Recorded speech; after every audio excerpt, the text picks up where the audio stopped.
Grabe.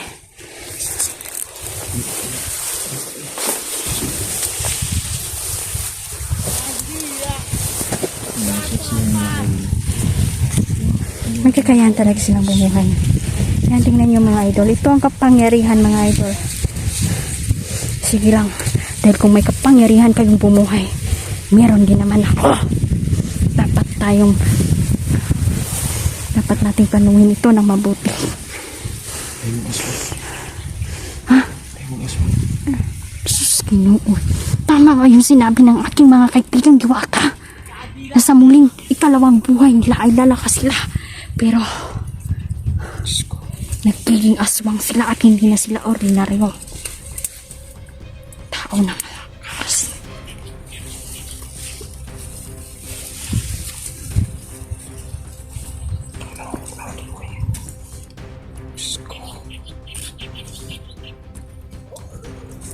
Hindi mahurot-hurot ang kalaban dahil.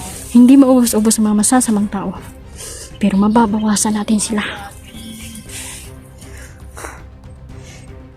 At kahit ano pang gawin nila mga idol, uubusin namin silang lahat.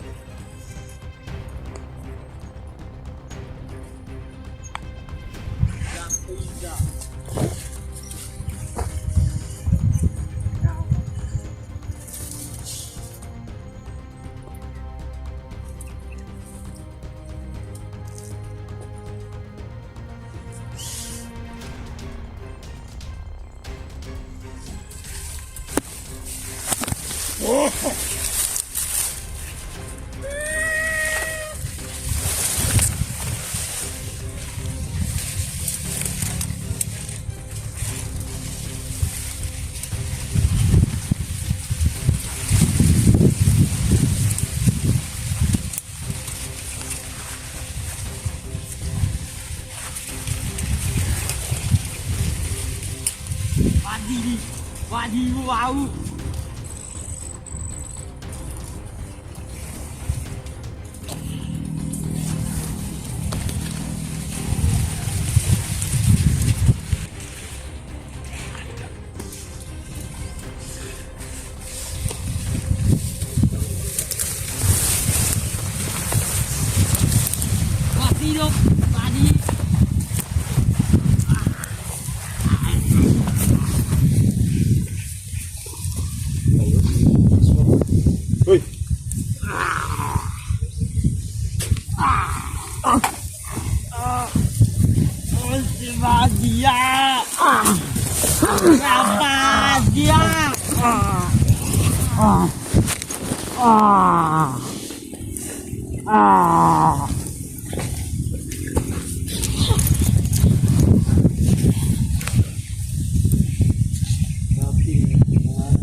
Ginagawa ni Big Boss ngayon, buhayin ang mga namatay. Ngunit sa ikalawang buhay nila, iba na sila. Kinsa ko naman ang saka.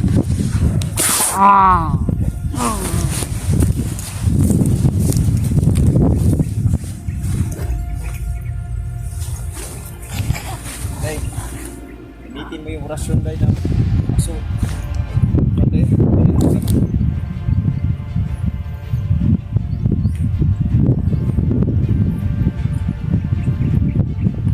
Ngayon, mamamatay kayong lahat.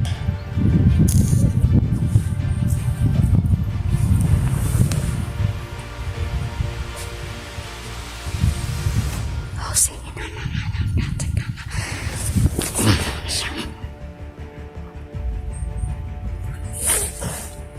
Kukunin ko ang mga lakas ninyo at susunugin ko at lahat ng mga laman ninyo. Ay, sumo. Isa.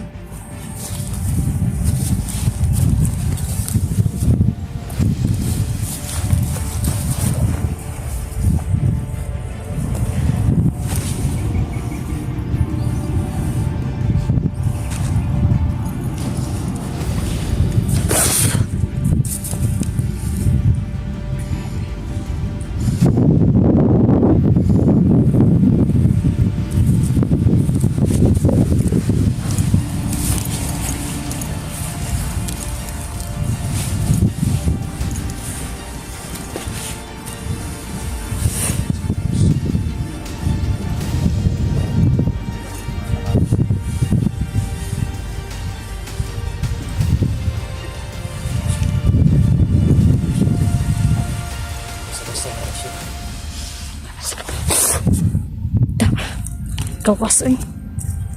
So, Sunog pati utak ng mga demonyo na yan. hatid ako rin sa ulang.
Binabakuran siya lahat ng mga gabay niya.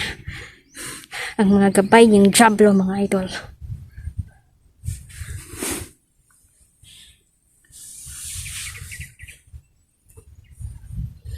Hindi tayo pwede na padalos-dalos dito, mga idol. Kailangan utakan yan. Kasi mautak din yan, mga idol. Baka kung lusob tayo ng lusob, mga idol, baka may isahan tayo. Ang goal natin dito is mapatay sila at mautakan sila. At hindi tayo magpapahuli.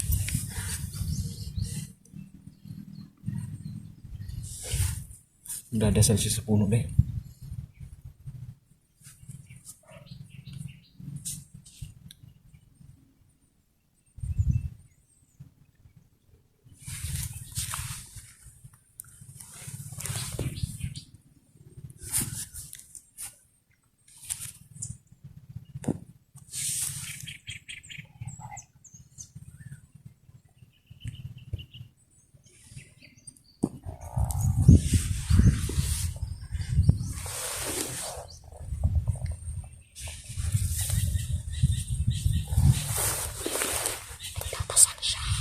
Sige lang, magdasal ka lang.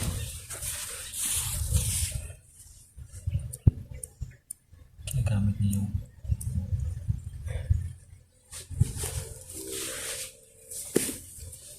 nagasalan niya yung bato ay yung kahoy.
Patayin mo na.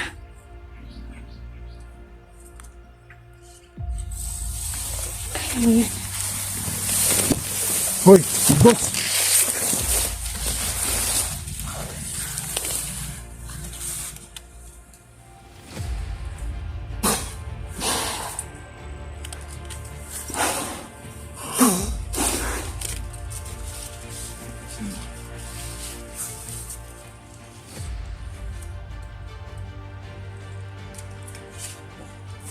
likod mo.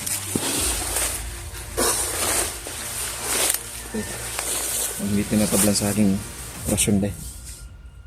Ikaw na.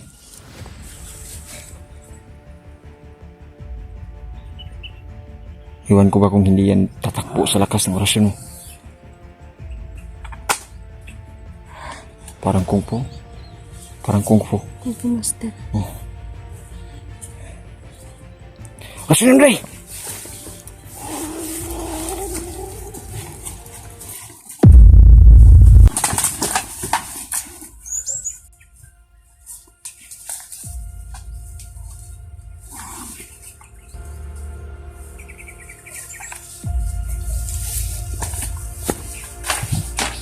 Yan ba daw si Big Boss day may 100 buhay daw yan day.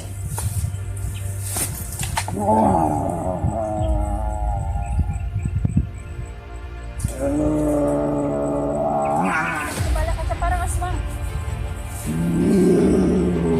Parang ang aswang.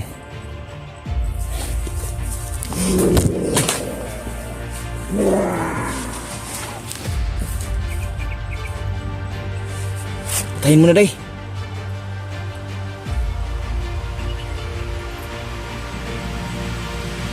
Susunugin ko sa tawang lupa nito. Oh. Rasyonan mo na.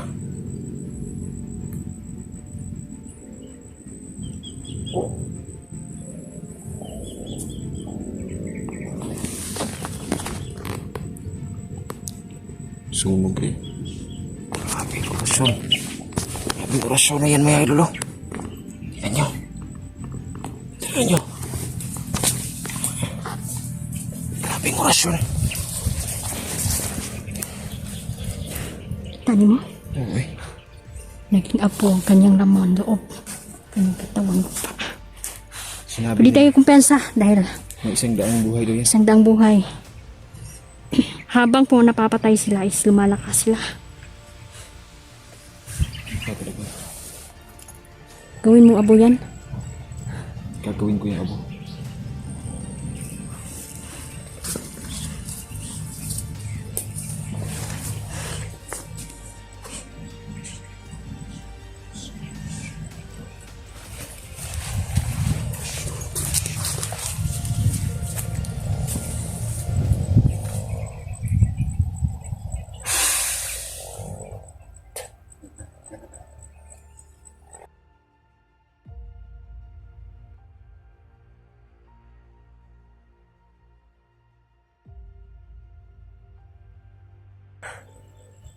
Sunog. Sunog ang laman loob. Pati ang kanyang katawan. Grabe. Kawawa mga residente dito mga idol. Na itong mga taong ito na naging mitsyapol na kanilang takot. Na wala silang kakayahan ba. Nalabanan sila. Ngunit ngayon mga idol. Patayin natin sila. Hindi tayo papatalo dito at hindi tayo papahuli ng bukay.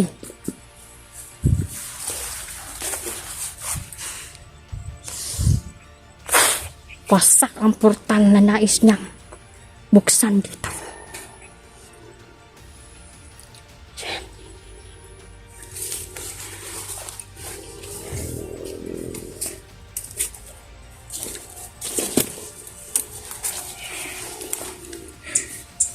Grabe no. Yung mong aswang yung kalaban nila. Delikado mga tao paggabi eh. Kaya pala marami nang nahahawaan dito. Umuwi muna si General Makaidol dahil nag-charge sa kanyang cellphone. Siyempre, pumasok sa isang portal Makaidol na nagawa ni Inday Makaidol. Kaya nakabalik siya doon sa lugar. Malapit sa bahay. Ngunit pagkatapos niya pumasok sa portal na punta sa bahay ko Makaidol. Gagawa na naman ako ng portal para mas makalusot si General.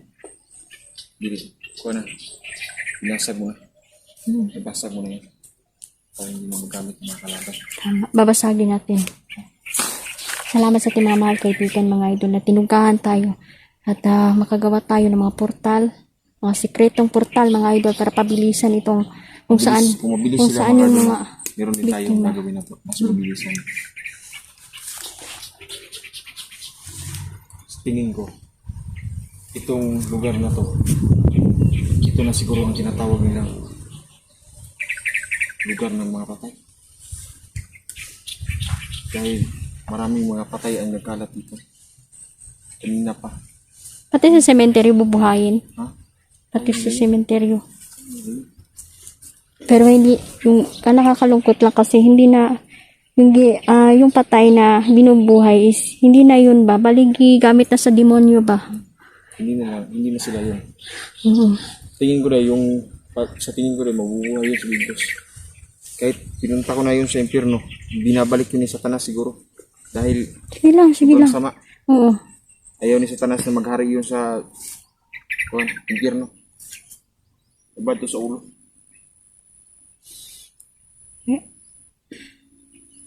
Kailangan tayo ang inaasahan ng taong bayan, Ingat po lahat ng mga idol, na dahil ang mga kalaban natin ngayon ay hindi na basta-basta. Meron silang mga buhay. maprotektahan natin sila, mga idol. So, kailangan Budget mga walang pagod dito, mga idol. Talaga tuloy-tuloy kami sa pagpuksa ng mga demonyong ito. At kahit anong gawin nila, paghapon talaga dahil no? hindi nila. Oo nga. Kaya nung dati, Anong gawin nila, mga idol, no? Hindi pa rin mananalo ang kasamaan laban sa kabutihan. I-safety nyo na ang pamilya ninyo, mga idol. Dahil baka sa lugar ninyo ay gagawa ng mga portal ng mga demonyong ito.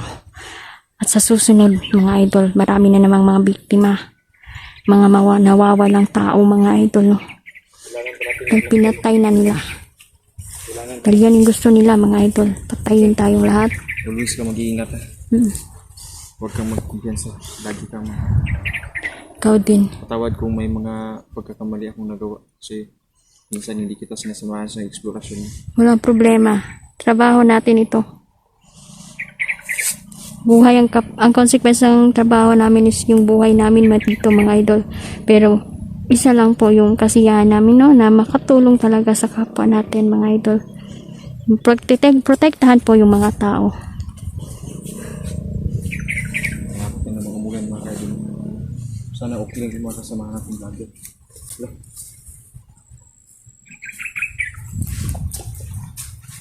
Sayang ng limon niya.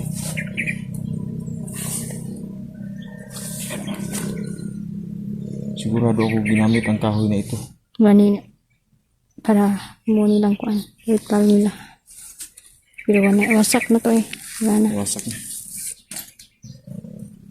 Magkataka din tayo mo sana. Baka may makita tayo mga banito.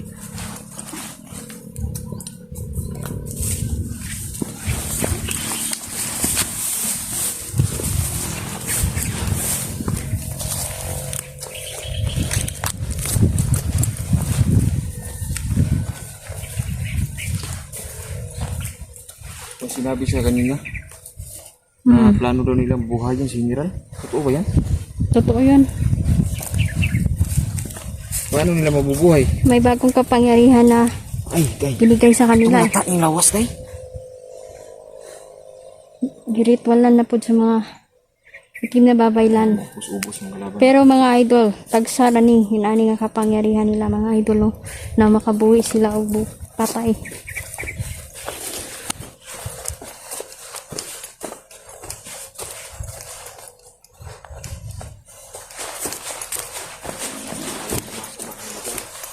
Guys, mga bandido mo sa mga.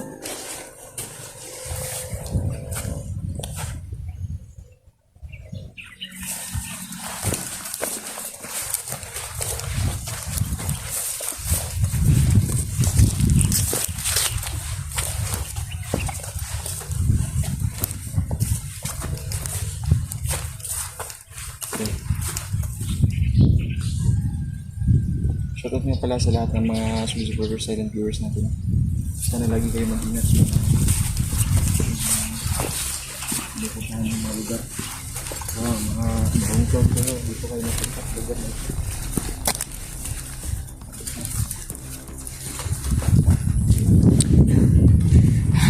Patuloy ang ating mga mahal na diwata, mga idol, nasasama sa ating exploration at tutulungan nila tayo na wasakin ng mga taong ito. Mga sakim sila sa kapangyarihan at sakim sa pera, mga idol. Ang mga kaibigan ko na nagproprotekta sa kabundukan, ngunit magaling makipaglaban ng mga diwata, mga idol. Taglay nila ang kapangyarihan na pangmalakasan. At nakita ko po doon at nakilala ko po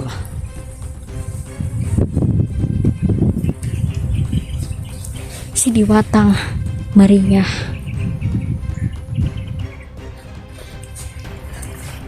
Napakasaya ko po dahil naging kaibigan ko sila.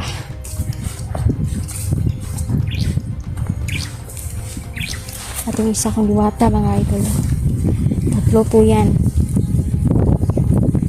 Mga mandirigma, mga diwata. Yan tuloy po kami dito, mga idol, sa pagpuksa ng mga demonyo.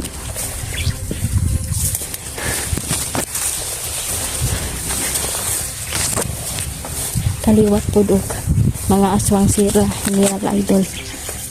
At ito yung kinababahala natin na makahukaan nila yung taong bayan.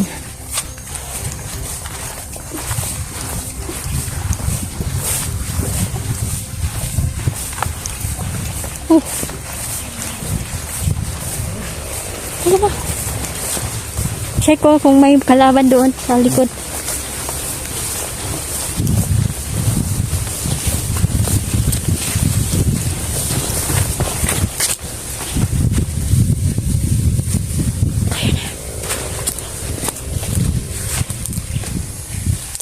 Idol, maraming salamat sa mga videos. Sir Del, salamat po. Sir Jeans, kamusta? Ito na Sir Jeans, sobrang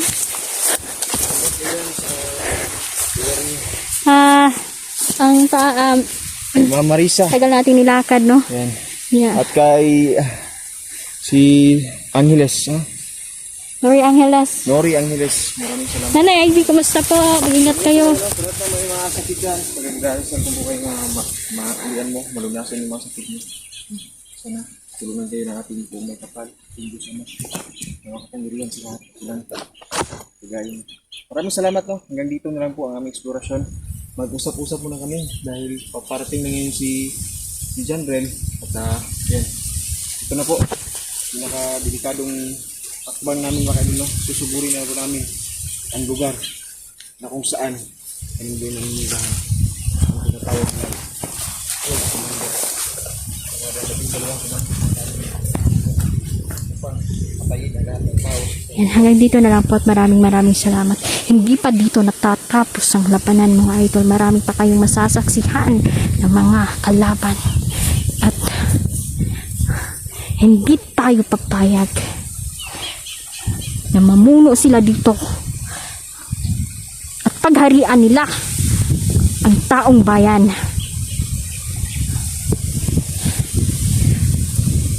Yan, patuloy tayo mga idol, no? Maraming salamat po. Shoutout to Sir G. Kento. Shoutout sa lahat ng mga sumusuporta sa aming team, mga idol. Mahal ko po kayong lahat.